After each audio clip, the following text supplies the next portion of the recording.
السلام عليكم ورحمة الله تعالى وبركاته. أهلا وسهلا بمتتبعي قناة شهوات لطيفة أم أحمد الأوفياء. كنتمنى تكونوا بخير وعلى خير وفي أحسن الأحوال. اليوم إن شاء الله غادي نحضر معكم واحد الكيك بالحامض لعشاق مذاق الحوامض. كيجي لذيذ في المذاق ورائع وراقي في الشكل. بسم الله على بركة الله. نتعرفوا على المقادير وطريقة التحضير. بسم الله على بركة الله. دابا غادي نتعرفوا على المكونات ديال الكيك. غادي نحتاجو ليه 5 ديال البيضات، 200 غرام ديال السكر سنيده، 120 غرام ديال الزبده دائبه، 150 غرام ديال القشده الطريه، 50 غرام ديال عصير الحامض، قشور ديال الحامضه مبشورين، 2 الاكياس من سكر الفاني 14 غرام، 2 الاكياس من خميره الحلويات 14 غرام، و300 غرام ديال الدقيق الابيض. بسم الله على بركه الله. دابا نبداو في طريقه التحضير.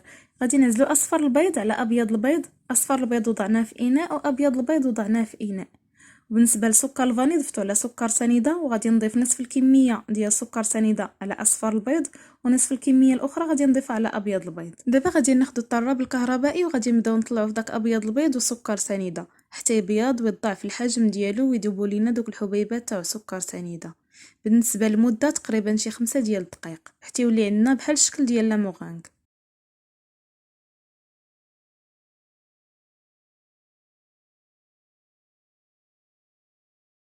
هذا هو الشكل اللي خاصنا نحصلوا عليه. بالنسبه لهداك اصفر البيض وسكر سنيده غادي نخلطهم بالطراب اليدوي حتى ينسجموا دوك حبيبات تاع سكر سنيده مع اصفر البيض، باش من بعد الا بغيت نطلعهم بالطراب الكهربائي ما يبقاوش يطيروا لنا دوك الحبيبات تاع سكر سنيده. دابا غادي نطلعهم بالطراب الكهربائي حتى يبيض اصفر البيض ويذوبوا دوك الحبيبات تاع سكر سنيده.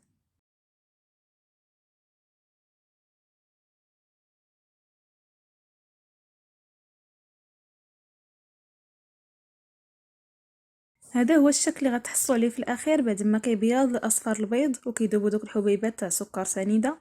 دابا غادي نتلاقاو باش نضيفوا عليه باقي المكونات. دابا غادي نضيفوا قشور ديال الحامضه مبشورين.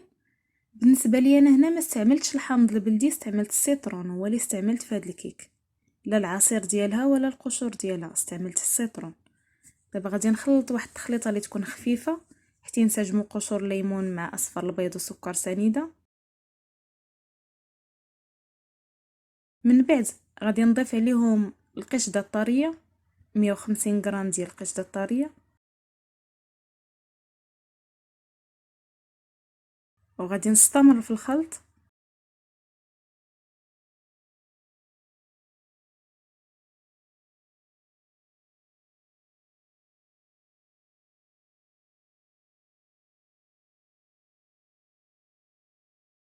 غادي نضيف عليهم الزبده مذابه، 120 غرام ديال الزبده مذابه من اصل حيواني،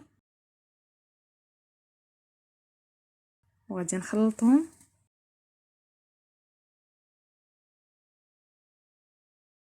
ومن بعد غادي نضيف 50 غرام ديال عصير الحامض، وغادي نستمر في الخلط. وغادي نضيف واحد القبيصه ديال الملح، وغادي نخلطها حتى ينسجموا جميع المكونات.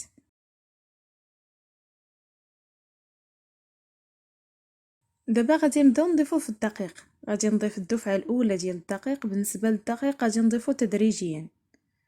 غادي نضيف الدفعه الاولى وغادي نخلط جيدا حتى ينسجم الدقيق مع جميع المكونات.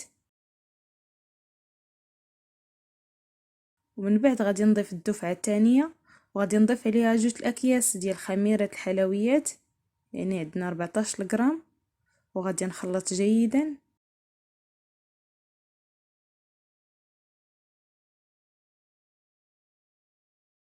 من بعد غادي نضيف الدفعه الثالثه وغادي نخلط. كما كتشوفوا راه القوام ديال الكيك بدا كيعقد.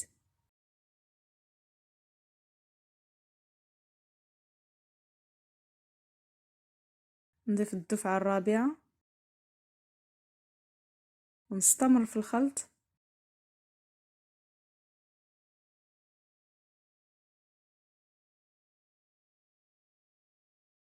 وفي الاخير غادي نضيف الكميه ديال الدقيق اللي تبقات عندي، دفعه واحده.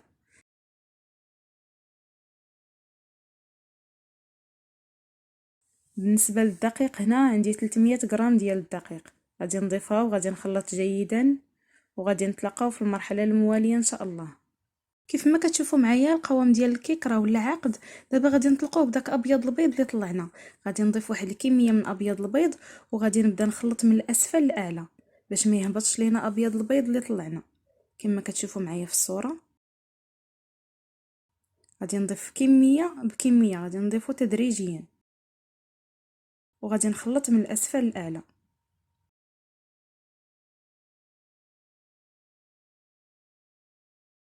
كيف ما كتشوفوا راه القوام ديال الكيك راه بدا كيطلق.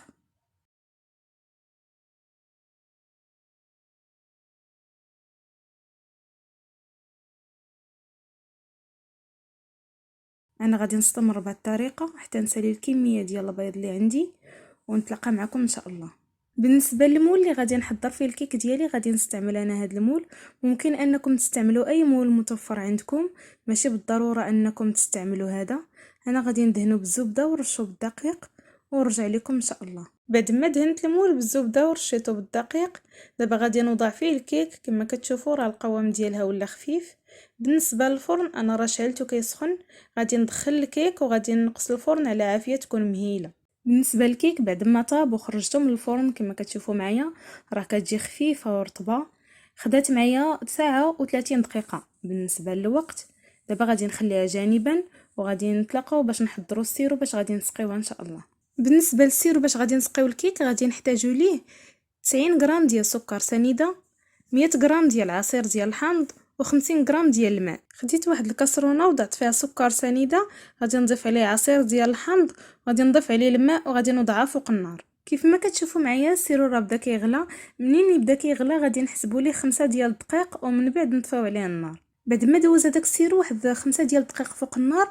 بالنسبه للكيك راه بارد والسيرو راه سخون، غادي نسقي به الكيك وغادي نخليها حتى تشرب، لاننا ما غاديش نديرو سخون في سخون. الا كانت الكيكه سخونه غادي نديرو سيرو بارد، والا كان سيرو سخون غادي نديرو الكيكه تكون بارده، لاننا الا درنا سخون في سخون الكيكه غادي تعجل لينا. بالنسبه للمقادير ديال الكلاصاج اللي غادي نزينو به الكيك غادي نحتاجو ليه 160 غرام ديال السكر كلاصي، 3 المعالق كبار من عصير الحامض والروح ديال الحامض.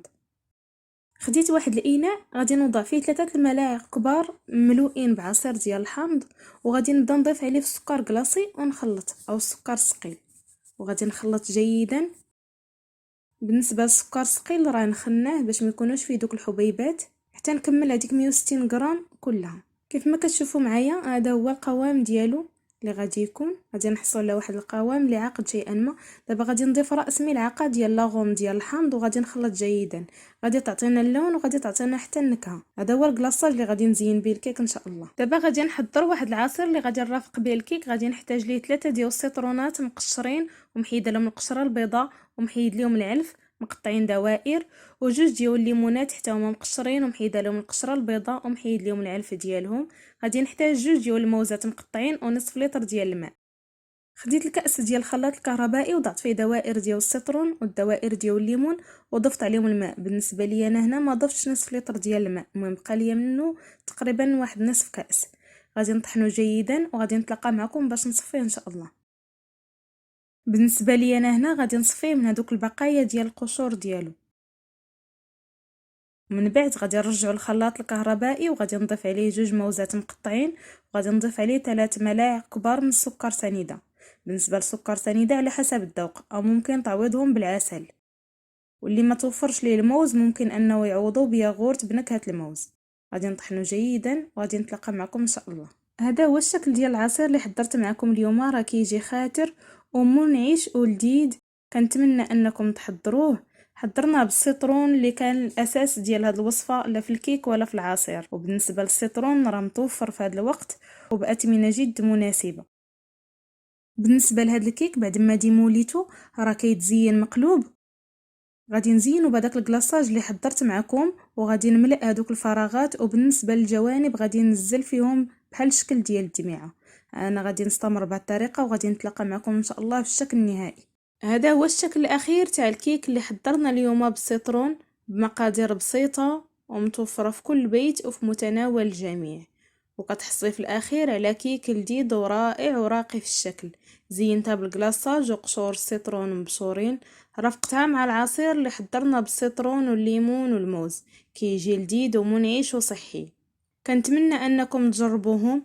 الفيديو تاع اليوم وصل للنهاية ديالو، كنتمنى لكم فرجة ممتعة. وإلا كنتوا اول مرة كتزوروا القناة ضغطوا على زر الاشتراك وتفعيل الجرس باش يوصلكم كل جديد في القناة. وما تنسونيش من لي لايك ديالكم والتعاليق الرائعة والمحفزة.